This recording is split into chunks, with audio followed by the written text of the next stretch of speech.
pessoal, obrigado por estar aqui no canal Tá Ligado.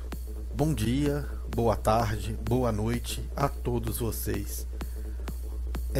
Acabou de sair novas atualizações para quem tem aparelhos da marca Cinebox. Então, se você tem aí o Supremo HD, o Fantasia Duo, o Optimum HD, o Legend HD ou o Fantasia Max, eu estou deixando essas novas atualizações em uma pasta, um arquivo no link aqui abaixo para você fazer as suas atualizações, que vai deixar o seu aparelho, né, com o que tem de mais moderno para ele e as atualizações mais recentes, certo?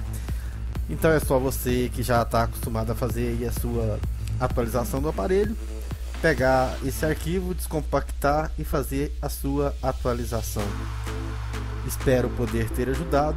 Deixo aqui um grande abraço. Se você gostou, dê o joinha, certo? Se inscreva no canal e até o próximo vídeo tutorial aqui do canal Tá Ligado. Um abraço a todos vocês.